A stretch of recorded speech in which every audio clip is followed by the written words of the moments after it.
মাসি, ও মাসি, সব তোমার ওই বৌমার জন্য, শ্রীময়ীর জন্য।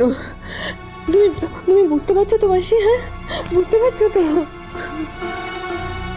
বুঝবো না সেটা তোমাকে বলে দিতে হবে? সেটা আমি বুঝতে পারছি না।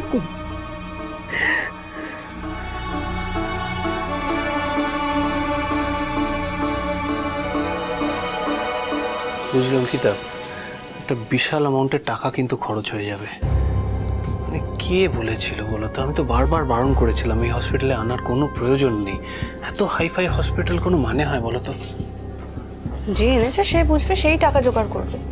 সে যদি মনে করে থাকে যে তোমার ঘাড়ের উপর দিয়ে সবটা করিয়ে নিয়ে পুরো ক্রেডিটটা নিয়ে নেবে, সেটা তো হতে পারে না বলো। আর হবেই বা কী করে? আমার কাছে তো অত টাকা নেই, আমার তো অত সেভিংস নেই। আর যেটুকু মানে কষ্ট করে জমিয়েছে এই কদিন কাজ করে, সেটা তো আমাদেরই লেগে যাবে আমরা যখন বিদেশ যাব।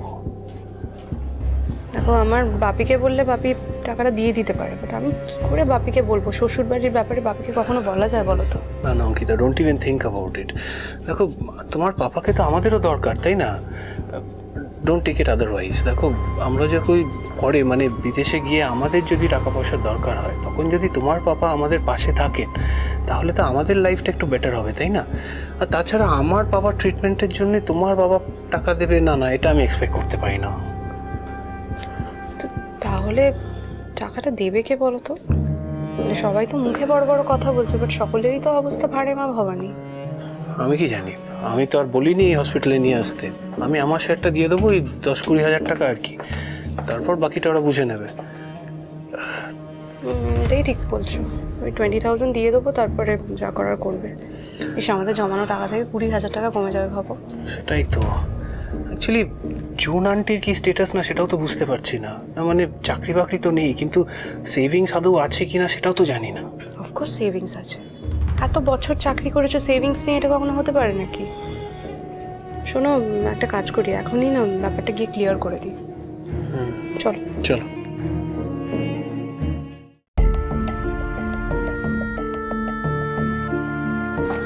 এই জাম্বো, ডাক্তার কি বললো? হ্যাঁ, দেখো, নতুন করে তো আর কিছু বলার নেই, ওই একই ব্যাপার, স্ট্যান্ড হয়তো বসাতেই হবে। কিন্তু জুন আন্টি একটা কথা তোমায় বলে দিই, টাকা পয়সা কিন্তু অনেক খরচ হবে এখানে। কত? একটা আভাস দিয়েছে ডক্টররা, তাও ধরে রাখো 2-3 লাখ তো বটেই।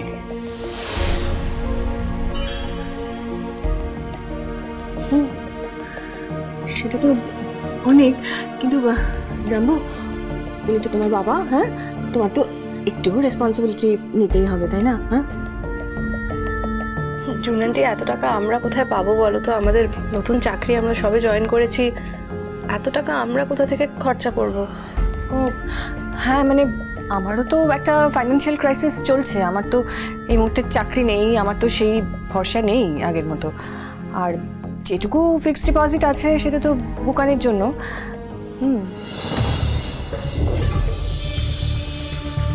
জুনান্টি, আমার মনে হয় তোমার ফিক্সড ডিপোজিটগুলো এখন ভেঙে ফেলা উচিত। দেখো, তোমার হাজব্যান্ডের ব্যাপারে তো তোমাকেই খরচা করতে হবে না। আর দেখো, বুকানের তো এই মুহূর্তে টাকাটা লাগছে না, আর পাপাই তো বুকানের দেখাশোনা করে।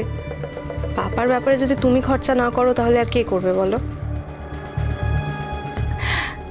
অঙ্কিতা, দেখো, আমার হাজব্যান্ডের জন্য আমার কি করা উচিত আমার মনে হয় সেটা আমি জানি। আমার কাউকে সেটা এক্সপ্লেন করার দরকার নেই।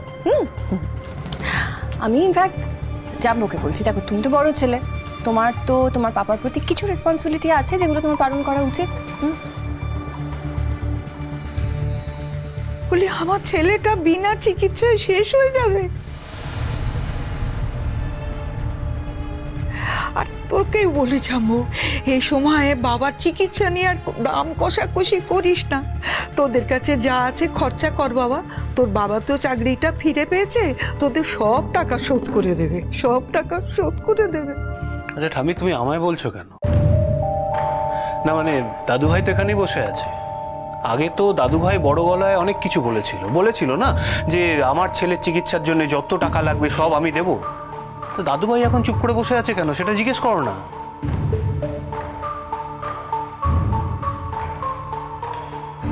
চুপ করে থাকবো কেন?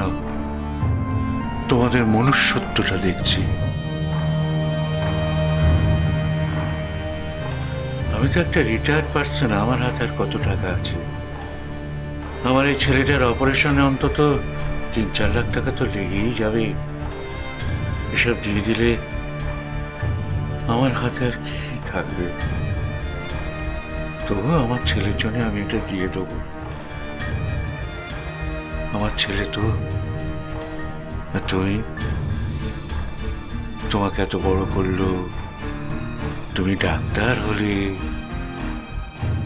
বাবার জন্য কি ভাবছো? কিছুই করতে পারলে না।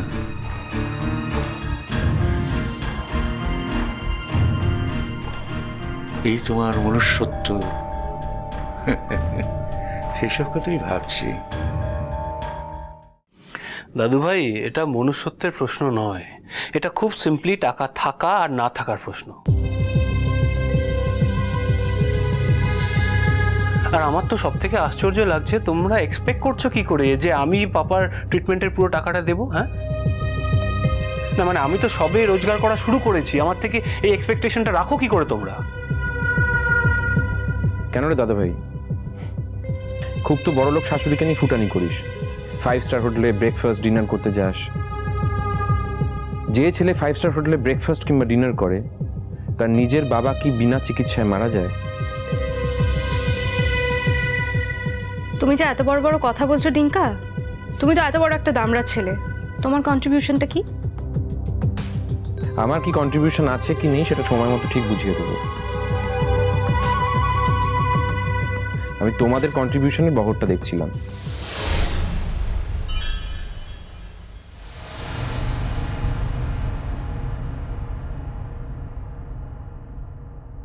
উনি তো গেছিলেন বয়ফ্রেন্ডের সঙ্গে একটু ফুর্তি টুর্তি করবে বলে।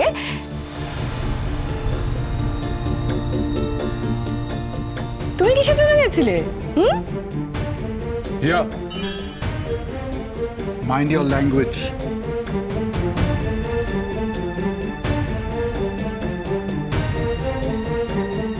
শ্রীময়ী, তুমি তো অনিন্দবাবুর কাছে যাবে? আঙ্কেল, এই অপমান এই অসম্মান আমি আর সহ্য করতে পারছি না। ডিঙ্কা, এগুলো এখন বলার সময় নয়। তুমি প্লিজ মাকে নিয়ে উপরে যাও। আমি কিছুতেই যেতে দেব না।